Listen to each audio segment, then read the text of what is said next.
की शुरुआत हो चुकी थी। सिपहसालार जलालुद्दीन ने सल्तनत से बगावत कर सुल्तान हिंद का ताज अपने सर पहन लिया था। सुल्तान हिंद जलालुद्दीन खिलजी, सुल्तान हिंद जलालुद्दीन खिलजी। लेकिन उस वक्त भी अलाउद्दीन की नजर हिंद के उस नायाब तख्त पर ही थी। ये तख्त और ताज जितने सुनहरे लगते हैं उतने नोकीले भी हैं। इस तख्त पर बैठकर हमें खुशी भी हो रही है और फिक्र भी, क्योंकि इस वक्त हमारे चारों तरफ दुश्मनी दुश्मन है और सबसे बड़ा मसला तो ये कम वक्त मंगोल है। सुल्तान, इस वक्त उन खूंखार मंगोलों से जंग में जीतना नामुमकिन है। उनके मुकाबले हमारी फौज आधी भी नहीं। लेकिन हमारा हौसला उनसे दुगना है। तो क्या आप लड़ेंगे उन मंगोलों से? खिलजियों के खातिर तो खुदा से भी लड़ सकता है अलाउद्दीन।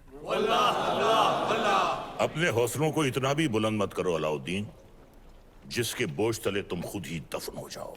गुस्ताखी माफ हो, लेकिन अब तक वो मिट्टी ही नहीं बनी जो अलाउद्दीन को दफन कर सके। हमें तुम्हारे ये खोखले दावे नहीं, सिर्फ और सिर्फ फतेह चाहिए।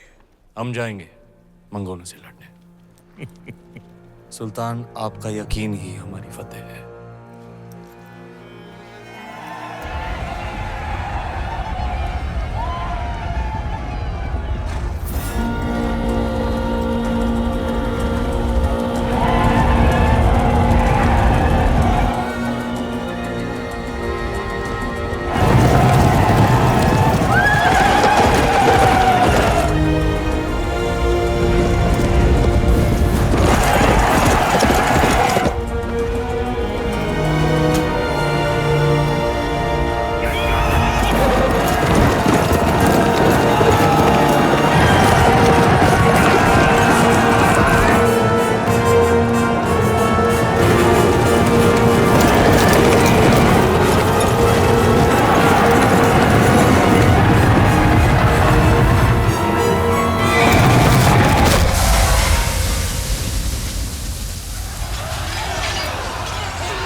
मंगोल जैसे ताकतवर दुश्मन पर फतेह हासिल कर अलाउद्दीन ने दिल्ली सल्तनत का दिल जीत लिया था और दूसरी ओर रानी पद्मावती ने चित्तौड़ को अपना बना लिया था।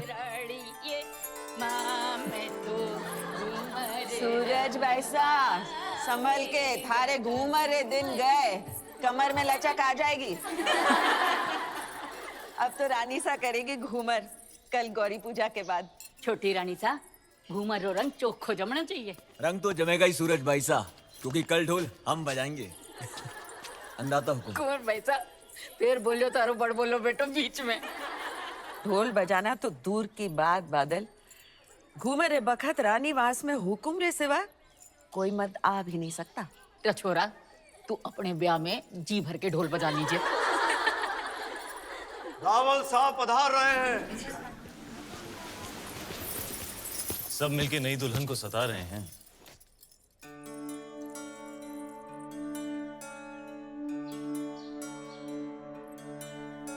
राजगुरु शिवालय में अपनी प्रतीक्षा कर रहे हो।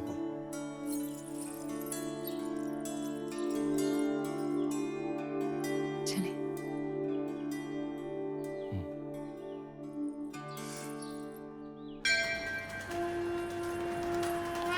पधारो हुकुम। पद्मावती, आप हैं मेवाड़ के मार्गदर्शक और हमारे राजगुरु आचार्य राघव चेतन जी।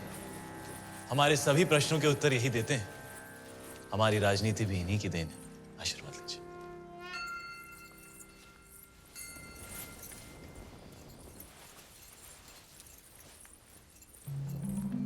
अलौकिक सौंदर्य है आपका। सौंदर्य ही नहीं, गुण और समझ की भी धनी है हमारी रानी साहब। तो छोटी रानी साहब के जीवन में क्या अधिक महत्व रखता है? रूप या गुण? संभलिए रानी साहब, आपकी परीक्षा हो रही है। बताइए, रूप या गुण?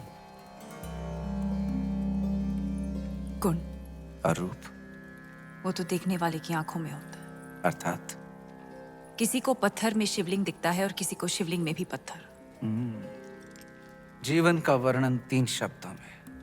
अमृत, प्रेम और त्याग। प्रेम क्या है? ईश्वर की आंख में उभरा हुआ खुशी का आंसू। आंसू क्या है? सुख और दुख की हद।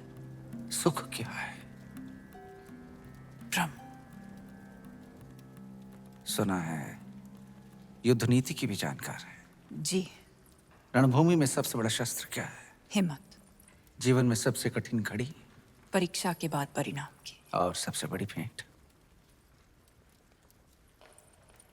आशीर्वाद।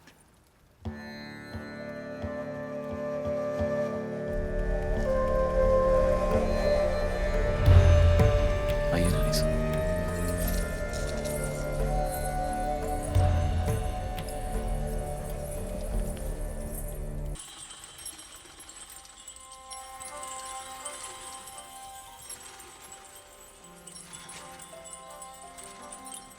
किस्मत देखिए हमारी, गए थे सिंगल मोती लेने और आप हाथ लग गई। हमारी भी किस्मत देखिए, हिरण का शिकार करने गए थे और शेर गले पड़ गया। हम आपको सिंघल का हर सुख देना चाहते हैं, बस एक चीज नहीं दे सकते। इस रण में हम आपको समंदर नहीं दे सकते। वो भी तो है आप प्रियंका।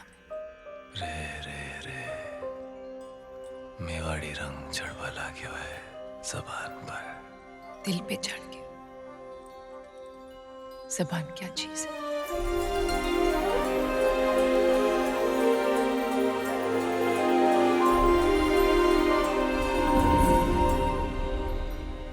क्या हुआ? ऐसे लगा कोई हमें देख रहा है। चांद होगा, आपकी तारीफ से जल रहा होगा।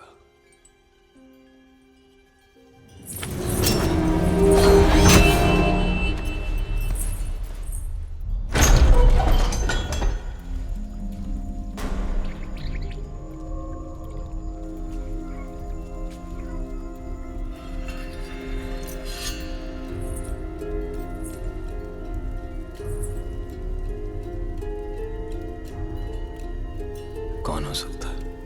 चंदन की खुशबू आ रही, और ऐसी खुशबू पूरे चित्तौड़ में एक ही आदमी लगाता है।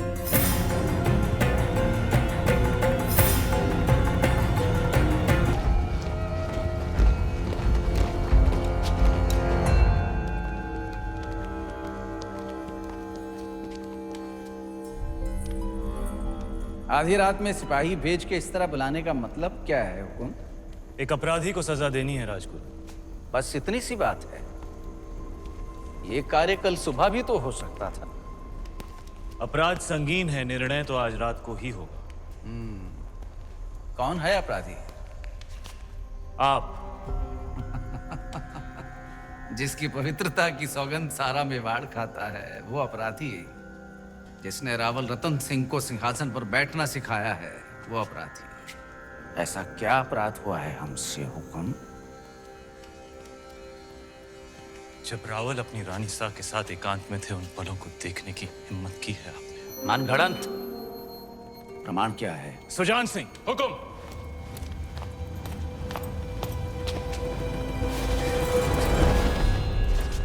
ये घाव हमारी कटार का है और प्रमाण आपका खून खुद दे रहा है। क्षमा कीजिए राजगुरु, हमने आपको गुरु समझा, विश्वास किया, चंदन समझकर माथे पर लगाया, पर आप तो चंदन से लिपटा साफ निकले। अगर हम चाहें तो इसी वक्त आपका सर कुचल सकते हैं, पर ब्रह्म हत्या हमारे उसूलों के खिलाफ है।